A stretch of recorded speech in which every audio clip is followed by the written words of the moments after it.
গাঁজা খাওয়া কি অন্ধকারের পথ? কথা কয় না, এ কথা আসতে কয়। কুষ্টিয়া গাঁজার কথা কইলে আমার একটু খুব বেকায়দা হয়। এক জায়গায় এরকম বলতেছি, এক লোক দাঁড়ায় বলতেছে, এ কি করছেন? গুনাহ যত ছোট হোক, নেকি যত ছোট হোক, আল্লাহ আমাদেরকে উক্ত নসিহতগুলি মানার তৌফিক দান করে। নাম্বার 2, ফরজ ইবাদত ঠিক মতন আদায় করা। নাম্বার 3, ওয়াজিবগুলি ঠিক মতন আদায় করা। বাকি থাকলো কয়টা? জোরে কন। 1 নাম্বারটা থেকে বিরত থাকলে আল্লাহ তাআলা জাহান্নাম থেকে মুক্তি দিয়ে দিবে। 2 আর 3 এই দুইটা ঠিক মতন আদায় করলে, ফরজ আর ওয়াজিব ঠিক মতন আদায় করলে আল্লাহ তাআলা জান্নাত দান করে দিবেন। সুবহানাল্লাহ। বাকি থাকলো 2টা। নাম্বার 4, নবীজির সুন্নত ওয়ালা উম্মত হওয়া। নবীজির সুন্নত ওয়ালা। তাহলে মিনাজ জুলুমাত, এই অন্ধকারের পথ, যারা সুন্নত বাদ দিয়া বেদাত করে তারা কি অন্ধকারের পথে না? কথা কয় না। যারা সুগন্ধি ব্যবহার করা বাদ দিয়া দুর্গন্ধ খায়, দুর্গন্ধ ব্যবহার করে, এটা কি অন্ধকারের পথ না বাবা? হ্যাঁ, গাঁজা খাওয়া কি অন্ধকারের পথ? কথা কয় না, এ কথা আসতে কয়। কুষ্টিয়া গাঁজার কথা কইলে আমার একটু খুব বেকায়দা হয়।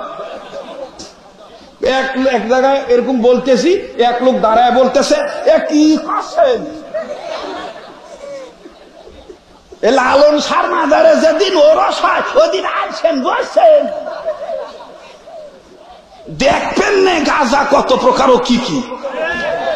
এরপরের থেকে আমি চিন্তা করছি, কুষ্টিয়া গাঁজার কথা বলতে গেলে একটু আস্তে ধীরে বলতে হবে। ও ভাই, অন্যায় তো অন্যায়, ন্যায় তো নেই, অন্ধকার তো অন্ধকারই, আলো তো আলোই, হক তো হক, না হক তো না হক।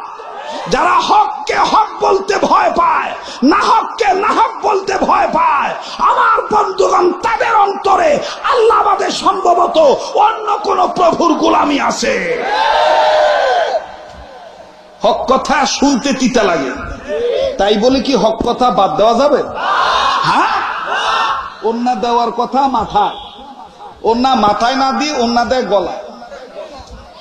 এটা কি কোনো রুমাল টুমাল আনে না নাকি? দেখাই দিত, দেন তো দেখি, চাষা দেন তো। এই দেখেন, এ যুবক, কিডা যাচ্ছে যাক, যারা যাবে মনে করবি বোর খামায় খাওয়ালো। এখন কিছু উচিত কথা কব তো, এজন ঘাই লাগবে নি, এজন্য থাকবে না, না থাকুক। আচ্ছা, আল্লাহ বললেন ঢেকে ঢুকে চলো, কোরআনে আছে না নাই? وقرن في بيوتكن ولا تبرجن تبرج الجاهلية الأولى। এটা আছে না নাই? এখন আমার দিক তাকান, যুবক রেডি হও।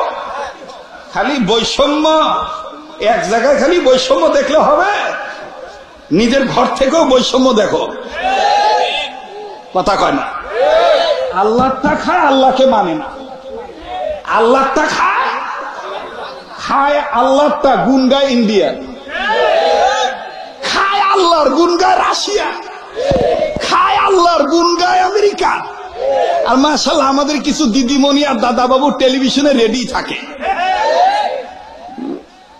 বাঙালি জাতির ভাগ্য নিয়ে খুব দূরদর্শিতার সাথে, বিচক্ষণতার সাথে রেজাল্ট দাঁড় করার জন্য বিশ্ব স্বাস্থ্য সংস্থা অলরেডি রেডি হয়ে গেছে। খবরটি প্রচার করা হলো অমুক চ্যানেল থেকে। এই কথা খুব কম কয় যে আল্লাহ যেভাবে রেখেছে আলহামদুলিল্লাহ। যুবক ভাইরা কথা বলো, থাকবে না চলে যাইবা।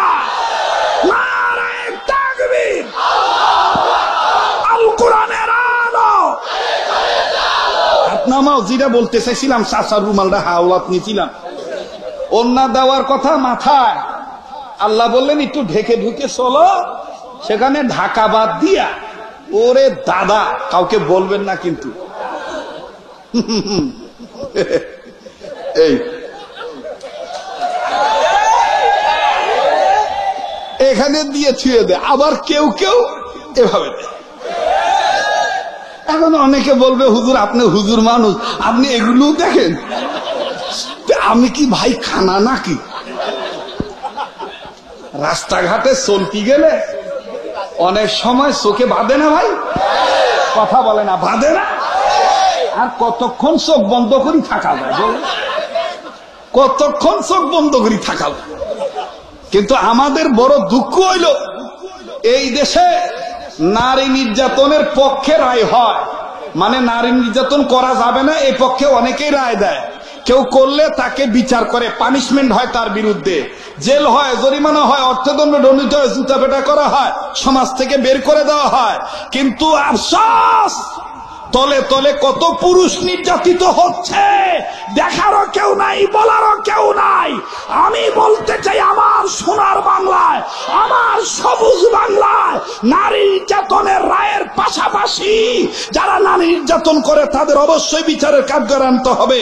পাশাপাশি এই নারীরা যে সমস্ত পুরুষ নির্যাতন করে, স্বামী থাকার পরও আর এক স্বামীর দিকে তাকায়, পরকীয়ায় লিপ্ত, স্বামীকে গোনে না, শ্বশুর শাশুড়িকে কেয়ার করে না, বাপ মাকে কেয়ার করে না, এই সমস্ত বেহায়া নারীদেরকে পুরুষ নির্যাতনের পক্ষে এসে এই পুরুষদের পক্ষে রায় দিয়ে বেহায়া নারীদেরও বিচারের কাজ করানো দরকার।